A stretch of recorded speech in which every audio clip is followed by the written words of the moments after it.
Hi అండి, welcome to Ramya మోక్ష vlogs. నా వీడియోని మొదటిసారి చూసినట్టయితే సబ్స్క్రైబ్ చేసుకోండి, పక్కన ఉన్న బెల్ ఐకాన్ని క్లిక్ చేయండి. ఈరోజు మన వీడియోలో క్యారమెల్ పుడ్డింగ్ ఎలా ప్రిపేర్ చేసుకోవాలో చూపిస్తానండి. ఎప్పుడు రెగ్యులర్ స్వీట్లు కాకుండా మన ఇంటికి ఎవరైనా గెస్ట్లు వచ్చినప్పుడు ఇలాగ రెస్టారెంట్ స్టైల్ డిజర్ట్స్ చేసి పెట్టామంటే వాళ్ళకి చాలా నచ్చుతాయండి. అలానే కొత్తగా కూడా ఉంటాయి. ఇదైతే సేమ్ జున్నులానే ఉంటుంది టేస్ట్ అయితే. ఇక్కడ నేను గాజు బౌల్స్ తీసుకున్నానండి, అలానే స్టీల్ బౌల్ కూడా తీసుకుంటున్నాను. మీరు దేంట్లోనే చేసుకోవచ్చు. ఇక్కడ నేను చెప్పే క్వాంటిటీ అయితే 3 బౌల్స్ అయితే తీసుకోవాలి. ముందుగా మనం క్యారమెల్ అయితే రెడీ చేసుకోవాలండి. దానికోసం ప్యాన్ కానీ లేదంటే ఇలాగా చిన్న గిన్నె కానీ తీసుకుని దాంట్లోకి 1/2 కప్పు వరకు పంచదార అయితే వేసుకోవాలి. ఈ పంచదార వేసుకున్న తర్వాత మనం దీంట్లో వాటర్ ఏమి వేయకుండానే సిమ్ లో పెట్టుకుని ఇలాగ గిన్నె మొత్తం స్ప్రెడ్ చేసుకుంటూ కలుపుకుంటూ ఉంటే కొంచెం సేపటికి అదే కరుగుతుందండి.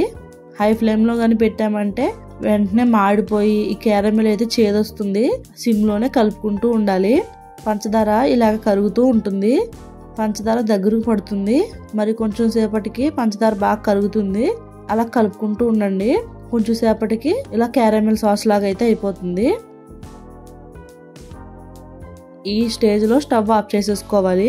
దీన్ని ఇలానే ఉంచేస్తే గట్టి పడిపోతుందండి. మనం వెంటనే మనం తీసుకున్న బౌల్స్ లో వేసేసుకోవాలి. ఈ 3 బౌల్స్ లోకి సరిపడగా ఈ క్యారమెల్ అయితే వేసేసుకోవాలి. నేను తీసుకున్న ఈ 3 బౌల్స్ లోని క్యారమెల్ అయితే వేసేసుకున్నాను. బౌల్ అడుగును మొత్తం బాగా స్ప్రెడ్ అయ్యేలాగా ఇలా స్లోగా స్ప్రెడ్ చేసుకోవాలి. మనం వెంటనే చేసుకోకపోతే ఇది గట్టి పడిపోతుందండి. చేతులు జాగ్రత్త, ఇది చాలా హాట్ గా ఉంటుంది, అసలు చేయి కాలిపోతుంది. ఇలాగ బౌల్స్ మొత్తం స్ప్రెడ్ చేసేసుకుని ఈ బౌల్స్ చల్లారేలాగా పక్కన పెట్టేసుకోండి. ఇప్పుడు ఒక బౌల్ తీసుకోండి. అలానే 2 ఎగ్స్ అయితే తీసుకోవాలి. ఇక్కడ నేను 2 గుడ్లు తీసుకుంటున్నానండి. కావాలంటే ఇంకొక గుడ్డు ఎక్స్ట్రా కూడా వేసుకోవచ్చు. 2 లేదా 3 గుడ్లు అయితే వేసుకోండి. ఇప్పుడు ఒక విస్కర్ తీసుకుని బాగా బీట్ చేసుకోండి. మీ దగ్గర విస్కర్ లేకపోతే ఫోర్క్తో అయినా సరే బాగా కలుపుకోండి. ఇప్పుడు దీంట్లోకి 1/2 కప్పు షుగర్ తీసుకుని పౌడర్ చేసుకున్నాను. మనకి షుగర్ డైరెక్ట్ గా వేసుకుంటే కరగదు కాబట్టి ఇలా పౌడర్ తీసుకున్నానండి. 1/2 కంటే కొంచెం తక్కువగా ఉంది. కొలతల్లో అయితే 1/2 కప్పు షుగర్ అన్నమాట. అది వేసేసుకుని బాగా కలిసిపోయేంత వరకు కలుపుకోవాలి. కోడిగుడ్లో పంచదార బాగా కలిసిపోవాలి. బాగా కలిపేసుకున్న తర్వాత దీంట్లోకి 1 స్పూను వెనిలా ఎసెన్స్ అయితే వేసుకోవాలి. మనకి ఎసెన్స్ లేకపోతే నీచు వాసన అయితే వచ్చేస్తుందండి గుడ్డు. అందుకని ఎగ్లోనే ఎసెన్స్ వేసుకుని బాగా కలుపుకోవాలి. అప్పుడే మనకు నీచు వాసన అనేది రాకుండా ఉంటుంది. మనం ఎంత బాగా బీట్ చేసుకుంటే అంత స్మెల్ అయితే తగ్గుతుంది. ఒక 5 మినిట్స్ వరకు ఇలా బాగా కలుపుకోండి. తర్వాత దీంట్లోకి పాలు అయితే వేసుకోవాలి. ఈ పాలు అయితే ఫుల్ క్రీమ్ పాలు అయితే ఉండాలి. గేదె పాలు కానీ లేదంటే ప్యాకెట్ పాలు అయితే ఫుల్ క్రీమ్ పాలు అయితే వేసుకోవాలండి. ఇక్కడ నేను 1.25 కప్పు వరకు వేసుకుంటున్నాను. ఈ పాలను చిక్కగానే వేసుకోండి. దీంట్లో వాటర్ అయితే అసలు వేయొద్దు.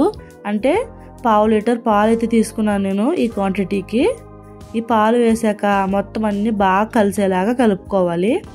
ఇలా మొత్తం అంతా బాగా కలిసిపోయిన తర్వాత మనం తీసుకున్న బౌల్స్ ఉన్నాయి కదా, వాటిల్లో ఈ పాలు అయితే వేసేసుకోవాలి. ఒక టీ స్ట్రైనర్ తీసుకుని ఇలా వడకట్టి ఈ బౌల్స్ లో అయితే పాలు అయితే వేసేసుకోవాలి.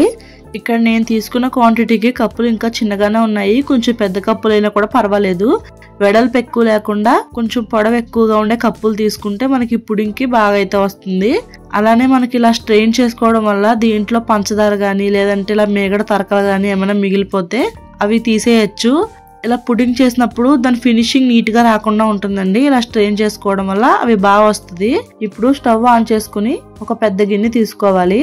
దాంట్లోకి 1 గ్లాస్ వరకు నీళ్లు వేసుకోవాలి. నీళ్ళని బాగా మరిగించండి. బాగా బాయిల్ అయినప్పుడు మాత్రం మనం ఈ కప్పులు అందులో పెట్టుకోవాలి. ఇక్కడ నేను కొంచెం చిన్న గిన్నె తీసుకున్నాను. నాకు 2 కప్పులే పట్టాయి. స్టీల్ బౌల్ అయితే ఇంకొకసారి పెట్టుకుంటాను. ఇక్కడ నేను గాజువి తీసుకున్నాను కాబట్టి సిమ్ లోనే పెట్టి ఉడికించుకుంటున్నాను. అవి ఏమైనా పగులుతాయేమో అని. నేనైతే సిమ్ లోనే పెట్టుకున్నాను కాబట్టి నాకు 30 మినిట్స్ వరకు పట్టింది ఈ ఉడకడానికి. మనకి ఇది ఉడికింది లేనిది ఎలా తెలుస్తుందంటే ఒక నైఫ్ కానీ లేదంటే టూత్ పిన్ కానీ ఇలా పెట్టుకుని చూసుకున్నారనుకో, మీకు పాలు అంటుకున్నాయంటే ఇంకా అవ్వలేనట్టండి. ఇక్కడ నాకైతే అవ్వలేదు. మళ్ళీ పెట్టాను ఇంకో 5 మినిట్స్. అలా దాదాపుగా నాకు 30 మినిట్స్ వరకు పట్టింది. నార్మల్ గా స్టీల్ బౌల్స్ అయితే మాత్రం మీడియం ఫ్లేమ్ లో పెట్టుకోవచ్చు, త్వరగా అయిపోతుంది మీడియం ఫ్లేమ్ లో పెట్టుకుంటే. చూడండి, నేను కొంచెం చిన్న బౌల్స్ తీసుకోవడం వల్ల పైకి అయితే పొంగాయి. ఇప్పుడు పెట్టి చూస్తే మనకి ఏం అతుక్కోవట్లేదు. ఇలా అతుక్కోలేదంటే మనకి ఇవి రెడీ అయిపోయినట్టే. ఇవి చల్లారేంత వరకు పక్కన పెట్టేసుకోండి. సేమ్ అదే ప్రాసెస్ లో నేను స్టీల్ బౌల్ కూడా పెట్టుకున్నాను. వీటిని పూర్తిగా చల్లారిన తర్వాత ఫ్రిడ్జ్ లో పెట్టేసుకుని మీకు ఎప్పుడు కావాలంటే అప్పుడు సర్వ్ చేసుకోండి.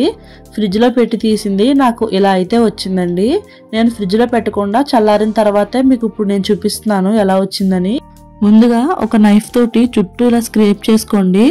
తర్వాత ఇలా డీమోల్డ్ చేసుకోవాలి. జాగ్రత్తగా మనం తీసామంటే ఈజీగా ఊడొచ్చేస్తాయండి. సేమ్ ఇది జున్నులానే అనిపిస్తుంది మనకి. పైన క్యారమెల్ ఉండడం వల్ల ఆ టేస్ట్ అనేది ఇంకా ఎక్కువగా ఉంటుంది. డిజర్ట్స్ ని డిఫరెంట్ స్టైల్లో తినాలి అనుకునే వాళ్ళకి ఇలాంటివి బాగా నచ్చుతాయండి. పిల్లలు కూడా చాలా ఇష్టంగా తింటారు. ఇలాంటివి మన రెస్టారెంట్ లో తినేటప్పుడు చాలా కాస్ట్ అయితే ఉంటాయి. మనం ఇంట్లో రెడీ చేసుకుంటే చాలా తక్కువగా చేసేసుకోవచ్చు. అలానే స్టీల్ బౌల్లో చూడండి ఇలా వచ్చింది.